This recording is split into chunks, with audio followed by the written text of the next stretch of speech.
जगन्नाथ सांग मैंने आज एक नुआ वीडियो आम पाखे अच्छा जड़े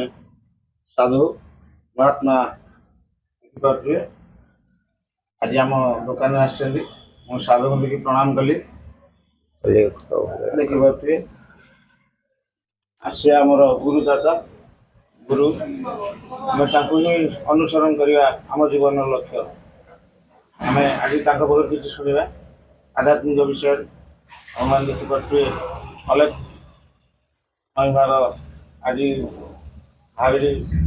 मु भारी ठाकुर भक्ति करे देखिपे बाबा आसी पहुँचे देखो बाबा सहित कथा पादे स्मरण कर आज्ञा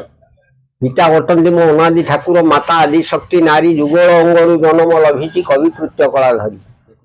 बाबा पिता माता हेले सर्वदेवता आज्ञा बुझल आज्ञा पिता माता ठार बड़ देवता सृष्टि कहीं ना आज्ञा बाट चली जाऊँ झुटी बोलू गोपाल बोल कौच ना कौच कौ ठाकुर रखी ना हम बापा को डाकुचे बापा बोल कौच ना निश्चित बापा बोल सब बड़ देवता पिता माता सबुठ श्रेष्ठ तांको पादे शरणापन्न होकर आसवे जो जगह जाओ आज्ञा तेम बाट चली गले कंटा भोईबनी झटा भोईबनी निआरे पोड़ी पोड़ी हबनी बुझल पिता माता हेले सर्व आशीर्वाद तांकर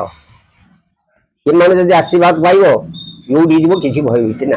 आगे जुआरे जीवो आगे पिता माता बस पिता माता हेले सर्वश्रेष्ठ तापरे हम बाबा देखुवे आप मैंने शुणुवे साधु बाणी जड़े साधु आम जीवन मध्य देखो देखो आम साधु बाबा पति ही परम गुरु जो स्त्री जदि स्वामी पादे शरण है शाशु स्वामी पादे शरण है सी गर्भरे जदि संतान जन्म हुए लक्ष प्राणी कुटुंब पोषिब बुझल जति सती विश्व ब्रह्मांड को रक्षा कर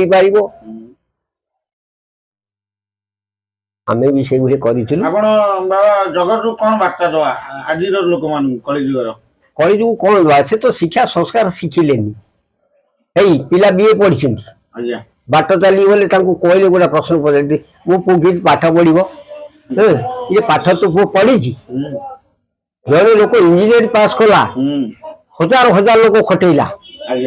माटी चाखिकी राउरकेला ढलई कारखाना कला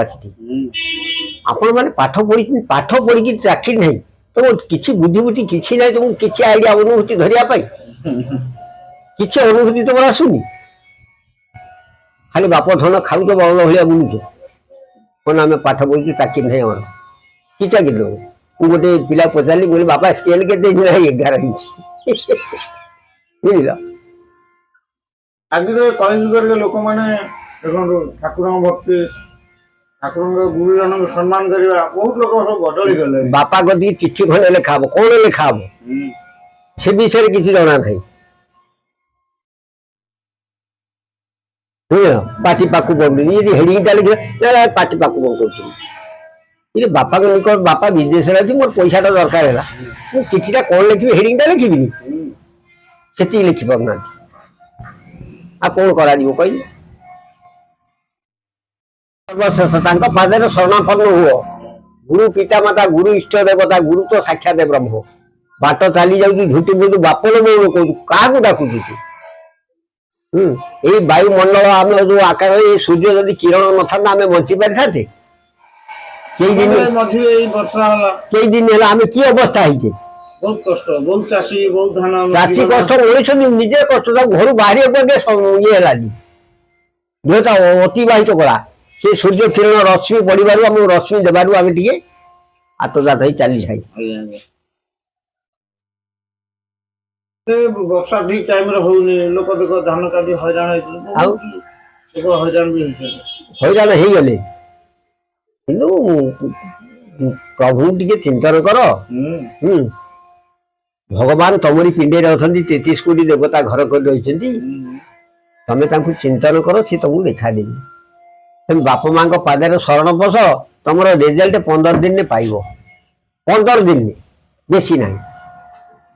बाप माँ को कंदेबनी आखिरे लुह दबनी शांति रखिब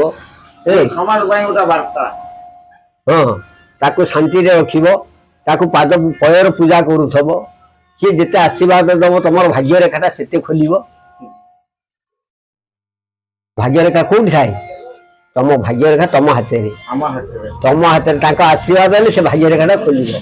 ତମେ ଯାଉଛ ପାଣିରେ ମୁଚୁଛ ପାଣି ମୁଚୁରା ରେଖା ଗୋଟା ବାହାରି ପଡୁନି ତମେ ବାପା ମାଙ୍କୁ ଆଶୀର୍ବାଦ କଲେ ତାଙ୍କର ଗୋଟେ ରେଖା ସ୍ୱତନ୍ତ୍ର ବାହାରିବ ବୁଝିଲେ ନା ମୁଁ ଏଇଖିଣି ସବୁ ଘରେ ଘରେ ବୁଲିବି ଏଇ ମା ବାବା ଆଜ୍ଞା ଆମେ ଟିକେ ବୁଲିଗଲେ ଇଏ ପାଦରେ ଯିଏ ଶରଣ ପଶିବ ସେ ଜନ୍ମ ମରଣରୁ ଉଦ୍ଧାର ପାଇବ ଏଇଟା ସତ୍ୟବାଣୀ ନିଶ୍ଚିନ୍ତ ହଁ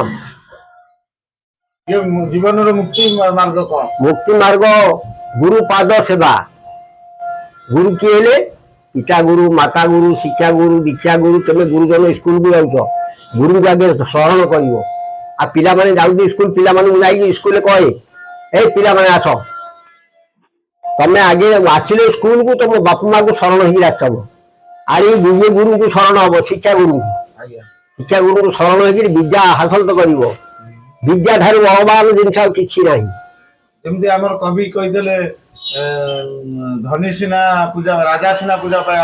ଆପଣା ଦେଶରେ ବିଦ୍ୟା ପୂଜା ପାଉଥାଏ ଦେଶ ଦେଶରେ ଦେଶ ବିଦେଶରେ ଦେଶ ବିଦେଶ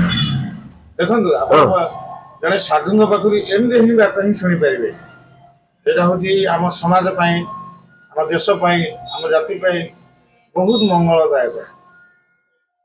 ନିଜ କର୍ମ ନିଜେ କରିବ କାହା ଦ୍ୱାରା କରିବନି କାହା ଦ୍ୱାରା କଲେ ପାପ ଜନିତ ଜିନିଷ ଆଜ୍ଞା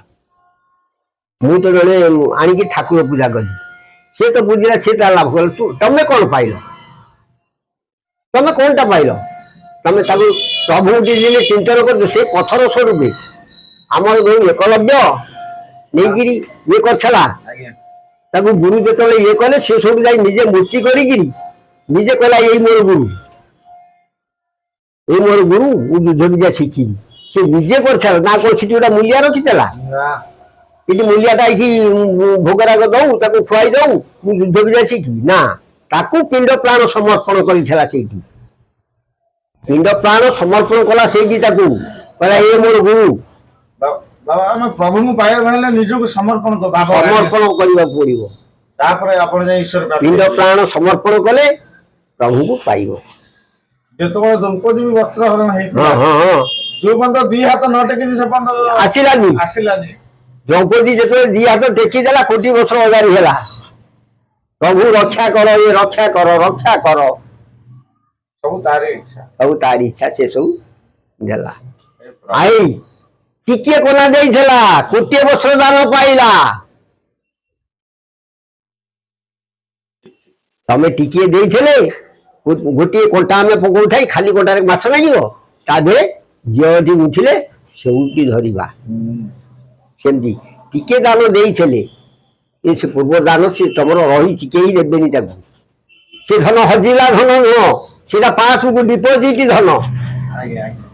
ଦେଇଥିବା ଧନ ଯାହାକୁ ଦେଇଥିବ ସେ ପାସବୁକ୍ରେ ତମର ଡିପୋଜିଟ ହେଇଗଲା ସେଇଟା ହଉଛି ପାସବୁକ୍ ଆପଣ ନିଶ୍ଚିନ୍ତ ପାଇବେ ହଁ ନିଶ୍ଚିତ ପାଇବେ ସେଟା ପାଇବେ ବୋଲି ସେଟା ଶିରଧାର୍ଯ୍ୟ ସେ ଧନ ହଜିବାର ଧନ ନୁହେଁ ସେଟା ପାସବୁକ୍ ଡିପୋଜିଟ ଧନ ସେଇଟା ମୁଁ ଦେଇଥିଲେ ପାଇବି ପଡ଼ିଆ କିଆରେ ଗୋଧନ ଚରାଇ କହନ୍ତିନି ଦେଇଥିଲେ ପାଇ ପଡ଼ିଆ କିଆରେ ଗୋଧନ ଚରାଇ ଆମର ଅନେକ ସାଧୁବାଣୀ ଆମକୁ କହିଲେ ଆପଣମାନେ ବି ଦେଖିବେ ଆପଣଙ୍କ ଜୀବନରେ ନିହାତି ବାପା ମାଙ୍କ ସେବା କରନ୍ତୁ ପିତାମାତାଙ୍କୁ ସେବା କରିବା ଗୁରୁଜନଙ୍କୁ ସମ୍ମାନ କରିବା ସାଧୁ ସନ୍ତମାନଙ୍କୁ ଭକ୍ତି କରି ପ୍ରଣାମ କରିବା ବହୁତ ଅନେକ ଜୀବନର ତ ଅନ୍ତିମ ସମୟ ଯାକେ ଶିଖିବାର ଅଛି ଜୀବନ ଅନ୍ତିମ ସମୟ ଆମେ ଯେଉଁ ପର୍ଯ୍ୟନ୍ତ ଆମ ଜୀବନର ଶେଷ ସମୟ ଯାକେ ଆମେ ଶିଖିବା ଦେଖନ୍ତୁ ସାଧୁଙ୍କ ପାଖରୁ ଭଲ ବାଣୀ ବି ଶୁଣିବା ଆପଣମାନେ ଶୁଣୁଥିଲେ ଜଣେ ସାଧୁ ସନ୍ଥ ଈଶ୍ୱର ପ୍ରାପ୍ତି ହେବାର ମୁକ୍ତିର ମାର୍ଗ ଆମର ଆପଣମାନେ ଶୁଣୁଥିଲେ ଆଜି ପାଇଁ ଏତିକି ରହିଲି ଜୟ ଜଗନ୍ନାଥ।